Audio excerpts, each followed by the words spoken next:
Oh. of tapes. Hmm? When you think about it, maybe more. Yeah, almost 2 hours of tapes. I just realized it started.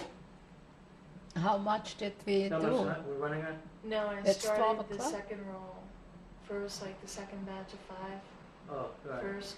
That's okay, don't Yeah. worry. No, don't worry, don't feel bad about it, that's okay. As long as, we write down the numbers when I put in the tapes, they know what's up.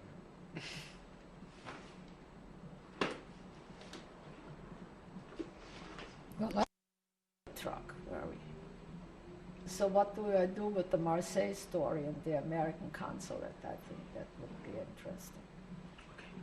Why don't we go back to that at the end? Yeah, I'll okay. say, is there anything you want to add or something Right, like that? right. Okay. Good. Okay. So I was sitting in the cab with the driver, so to speak, his wife and child. He delivered the papers early in the morning en masse. And on the road he was stopped twice. And of course my husband and my mother-in-law were behind the papers and they didn't check. They knew him. He went there every day. And then they said, oh, you have your wife with you? He said, yes, she wants to visit some relatives. You know, they're surprised in the middle of the night you have your wife. But they accepted that. Maybe they knew, but they didn't say anything. So we arrived about 4 o'clock in the morning in Annemasse, and he let us off at, we had, of course, no baggage. We had to have nothing. You can't cross on foot with your suitcases. We had nothing. And he let us off at a cafe that was open all night. The truck drivers came. So we were sitting there drinking coffee, very funny looking group, you know, an old woman, a young woman, and a baby. And there were cops sitting there having their coffee. And I'm sure they knew, because we were certainly not the only ones who passed through this there, but they didn't say anything. These mountain people were all very much against the government, you know, the Vichy government. They tried to ignore us. And then we went to a house that we were designed to go, that was sort of in the woods, and where they gave us a fantastic meal. They had absolutely everything. We had been starving for years. They had a larder, they had, you know, sausages and hams and everything you can imagine. They gave us a fantastic big meal. And then we had to sit there and wait for dark, because you can only cross in the dark. And it was December 10th, 1942. It was a mixture of rain and snow, very cold. And the guide came and said, that's good, that's wonderful, no moon, it's dark. And then he looked at my feet and said, these are not shoes to walk across, you have to have real heavy shoes. So they gave me a pair of old mountain boots, much too big, but it was, and then my little girl had a cute white velvet coat, which my mother bought her in Paris. So he said, you can't have a child dressed like that, and gave me an army blanket to wrap her in, because she would have to be carried. She cannot walk that much. And then we went. We started out maybe 8 o'clock or so. Don't really know the time, but it was dark, and we were walking through the fields. The roads were absolutely taboo to touch them, because the Germans patrolled all the roads. And as we were walking, sometimes we were higher up, you could see them with floodlights down on the roads. And how they didn't, they even had dogs, you know, but how they didn't find us, I don't know. And we, since it was very wet, it has been raining and snowing, the terrain was terribly muddy. Every step you lifted up maybe 2 pounds of mud on your feet, and walking was really very, very difficult. And we walked for at least 2 or 3 hours like that. But we were used, you know, we grew up in the mountains, and we were used to to hiking, and so then, you know, your adrenaline was going. You didn't feel. And my mother-in-law, I still can't believe it that she did it. And once in a while she would say, "Oh, leave me here, you know, I'm only a burden," you know, like mothers always say. Yeah. But naturally we didn't. And finally we came to a spot above the road on a hilly place with a few bushes. And the guide said, "You have to sit here behind the bushes so they can't see you. And another guy who lives here, he will come and will take you to the border." Well, he left. So that was, I think, the worst moment in my life. Because you never know, did he leave you, did he take your money and just left you in the middle of nowhere? Or what? You just sit there. And we sat for a long time. I mean, it seemed like an eternity. So I started praying, like your mother says. She says the same thing. I started praying and praying. God, if you get us out of this, then nothing will matter. Absolutely nothing. And after a very long time, we saw a little, like a star, far away. But this star was moving. So it was somebody with a lantern. So this came closer and closer, and sure enough, that was a man with a lantern and a bottle of schnapps. He gave us each a drink because we were really frozen, and it had really started to snow. The snow was collecting on my shoulders. And I was holding the baby. It's good she was packed in a blanket, and she still had a pacifier. You know, I couldn't get rid of it, but that was good. So she didn't cry. And then he came and said he'll walk with us, and we had to wade through a river. He had high boots up to his hips, so he carried us over the river one by one, and my husband, impatient as he was, just walked through that river. Had his legs, his whole legs and pants completely soaked. And he walked through the river. And then we came to a barbed wire. He lifted the wire up, and we had to crawl under the wire. And continued and walked, and then he said, "That's how far I can go. Because if they catch me, they shoot me. I live here and I have to get along with them. So now you have to continue yourself. And I will tell you exactly how to go. You come to a railroad now. There are no trains. So the trestle is, you go over the railroad, but there's sort of, the trestle is high. You go over the railroad and down again, and then you keep left or right, I don't know, and then you will see a vineyard. You have to go through the vineyard, and then you will see a black tower to your right, and you keep away from the black tower, and then you will be in Switzerland. So, okay, we found the railroad. We crossed, and we went down the trestle. No vineyard. You can't see a thing. It's pitch dark. Can't see absolute anything. So we just trotted along and walked, looking for that black tower or for a vineyard. We didn't see a black tower, we didn't see a vineyard, we saw nothing. And we got really very scared.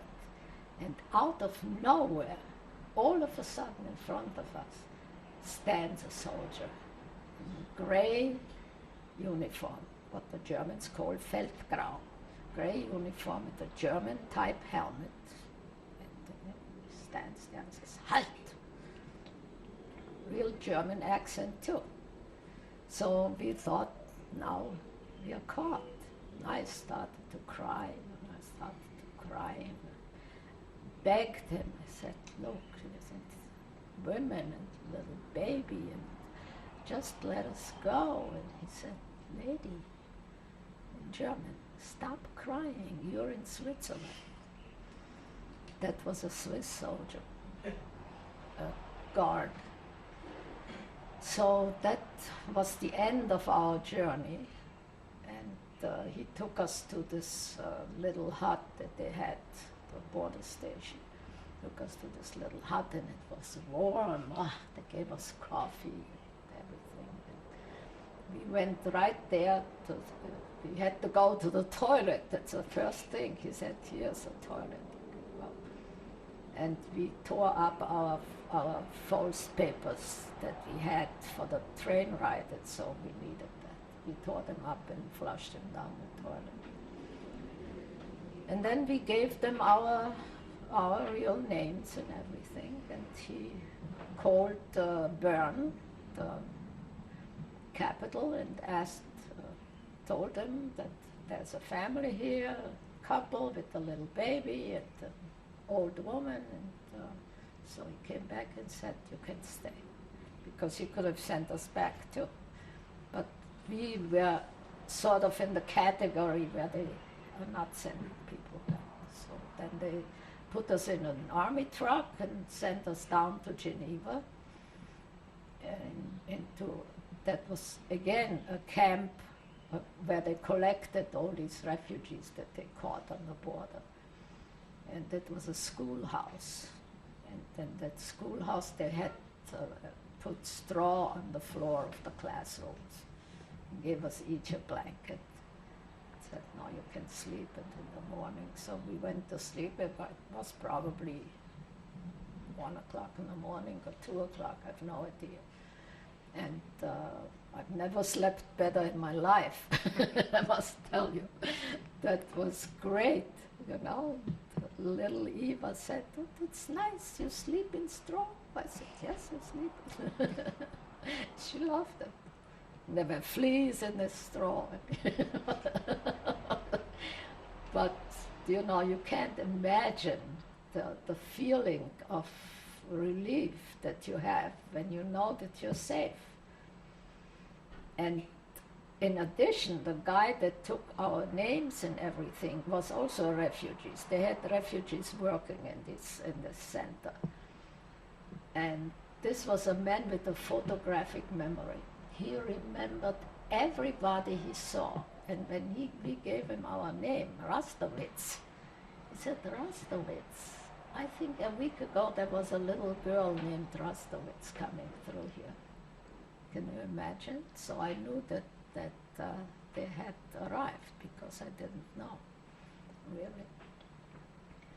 And then we were under the military control of Switzerland.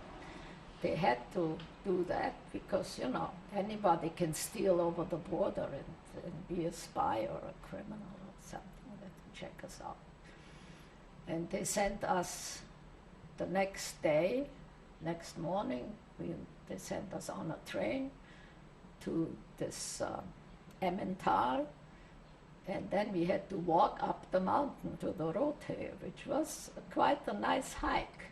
And little Eva walked up the mountain, you wouldn't believe it. She was very good. I taught my kids to walk, you know. I didn't wheel them in a stroller. They had the stroller until they were about 1.5 years, and then they just had to walk. And we walked a lot in Geneva and Marseille, and, you know, by the way, my daughter Eva tells me that's why I have so strong legs. I said, yes, it's true. And they were able to do it. It was, for the kid, was nothing. She went up that mountains like nothing. And this Rothö camp was actually a terrible place to be, because it had no running water, had no heat, in the middle of winter in Switzerland, where it's real cold, and was under military control. We had a commander, and so he took all the men in the morning. He took them down to there was a spring, a mountain spring, and he said, "You wash out here, you strip." Just half you strip and you just wash here. I do that too, he said. Well, he was a Swiss soldier, he's probably trained to do that. Well, my husband did it, and he said it's very invigorating. It's really, you rub yourself, then you get real hot afterwards. The women were not, were really not asked to do this. So they gave us a basin full of warm water. So this basin, I finally got my little girl back before I went to this camp. So I had my 2 little girls. So in this basin, I had to wash the children. Then I washed myself. Then I washed their clothes. Didn't wash mine, I want them dirty. And, but I had their underwear, I had to wash. So I washed the clothes, and then they used this soapy water to wash the floor with this one little thing. But the people in the Emmental, they were really lovely. The Swiss people, I can't complain. They were very nice. They came up and brought us, since it was winter, and they thought we wouldn't have too nourishing food. I don't even remember what we ate there. Anything was better than what we had before. So we were not complaining about that, but a lot of potatoes, and carrots and stuff like that. They brought us baskets full of apples, and just as a gift. Very nice. But, that was no place, and we didn't have, God forbid, private rooms. But in each room there were 2 or 3 families sleeping on the floor, on straw. I remember the family that was shared with us. Their name was Gottvarstein. Gottvarstein from Poland. He was a terrible fellow. I couldn't stand it. I think his wife divorced him finally. But it wasn't the best, and we had to do all sorts of chores. When you had a little kid, then they didn't ask too much, but my sister had to peel potatoes, which she found very degrading. She always had maids, so she didn't. To peel potatoes for the whole camp, it wasn't pleasant. But she was separated from her husband, so she doesn't like the Swiss as much as I do. But on the whole, they saved her life after all. I can always see the whole, and the little things don't really bother me. So they finally transferred us to a big hotel in the canton Vaud, V-A-U-D, which is the French part of Switzerland, and the town was Champéry, and this hotel was really very nice, but no heat, no hot water. There was water, but Switzerland was surrounded. People don't realize it. They were in the middle of all German-held territory. Germany, Austria, occupied France and Italy. So they had really to ration their food, and they didn't have gasoline. So people who had cars couldn't drive their cars, just exceptions like doctors and so. And they wouldn't run the central heating in a hotel, so they put 2 big big iron stoves into the big dining hall, so where it was heated, so we could spend the day there. But the bedrooms, of course, were icy. And so my husband, who is always trying to do something, he volunteered, and they made him the chief of the camp, Lagerleiter, as they call, and which made him a lot of enemies, because you had to distribute the rooms, each family one room.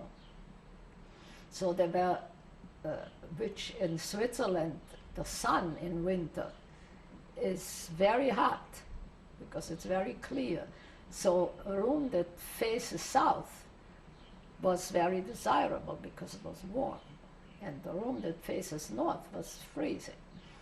So it was his decision to distribute the room. So what did he do? So people shouldn't say that he plays favorite to his own family. We had a room to the north. Isn't that stupid? But that's what he did. And everybody who had a room to the north complained and said he's an anti-Semite. You know, we're all Jews.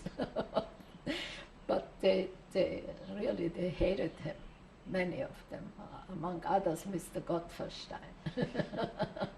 He said he's a German because my husband is born in Vienna, and his family goes generations back. He's a real, what the Eastern Jews call a Yeke.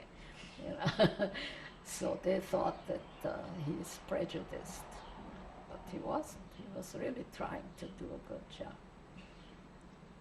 And both my children, I think, got mumps. They were both sick. But, you know, so little kids. But it was still under military command. It means we had guards standing in front. And when we had to go, like I wanted to go to the beauty parlor to have my hair cut. So the guard went with me, you know, with his weapon. He accompanied me. He was a very nice guy, Mr. Lederer from Bern, the German Swiss. And my husband got very friendly with Mr. Lederer. And later on, you know, because when he had finished his tour of duty and he went home, he was a school teacher in Bern. And we stayed in contact, and they sent us packages for Christmas, you know, very nice people. I always try to remember the good people, you know, and there were many. And the commander of the camp was a colonel, Martin Doré, also French, and he was really the best you can imagine. They had decided that if you can place your children with the Swiss family, it would be better for the children instead of being in a camp. So they came to me and said that there is a Swiss family, Jewish family, in Geneva, who have a girl her age, and I would like to take her so she should live with them and be a friend to this little girl. She's an only child. And I thought, well, maybe that's not such a bad idea. So there was a lot of paperwork to be done, and a few weeks went by, or maybe a month or two, and they said that she will go, but she will be in a Swiss children's home, because this lady had breast cancer. And in those days, you know, that was just, they knew that she won't live very long, and so she had reneged on this whole deal. And so they sent her to this children's home, which I would have never wanted. But the papers were already made. She was excluded from the list in the camp, and so she went, and I really hated it. And my parents were also in this camp, so my parents were in another camp, but my mother said she is going to ask. They were already out of the military because they had been there for a longer time. So they were in a camp that was under civilian authority where they could get permission to travel for a day. So my mother said she had to go see where this kid is. And she wrote me, she said, this is terrible. You have to get her out of there. And she was appalled. So I went to my captain, commandant there, and I said, listen, I want to go see my little girl. Can you let me go for a day? He said, sure. Gave me a pass, and I went to see her unannounced. You see, there were visiting days, but I came unannounced. And it was just awful, you know. First of all, they didn't feed them right. You know, it was a farm. They were on the farm. They let them do chores on the farm, which is not so bad for little kids. But I asked her, what did you have for at 4 o'clock? She said, oh, we had water with syrup. Good. And what did you have for dinner? Oh, very good soup. You know, that's all. They fed them nothing. And she looked very neglected. She was a beautiful child, you know. And the Swiss are very clean. The floor was clean, but the children were not. So I just was appalled. I said, I have to do something. I can't leave her there. And she had diarrhea all the time. She said, and she had to go to the bathroom on the dark staircase, and you know, it was very scary. So I went again to my Colonel Matidore, and explained to him the situation. I said, I have to get this child out. Look, we lost everything. We have nothing, but we have, the only thing we have is our family, and we really want to save that. He said, listen, when I talk to you, I imagine myself sitting on the other side of the desk. And I understand you perfectly. And I'll give you a paper, even so it's completely illegal because she's not on my list anymore. But bring her back. So I went, I brought her back. And she stayed with us. So there's Monsieur Matidore on my list of good people. You see, and I've collected quite a list of people, the mailman in Marseille and the neighbors who put the crate there. And so that goes on and on. And so that my husband and I, we both came away really positive. With every difficult thing that we had to go through sometimes, but there were we always found people who behaved like a mensch. So when we were finished with our military stint, we were sent to a civilian camp, and that was also in the French part of Switzerland, in Saint-Cergue-sur-Nyon, on the Lake of Geneva. There's a town named Nyon, and from this town there is a cartwheel railroad going up to the top of the mountain, which is, there's a village called Saint-Cergue, and the hotel we were in was called Observatoire, which means observatory. That we had the Mont Blanc right in front of us. A just beautiful view, the lake down and the mountains. And again, we had no central heating, we got a room per family, and my parents had been sent there too.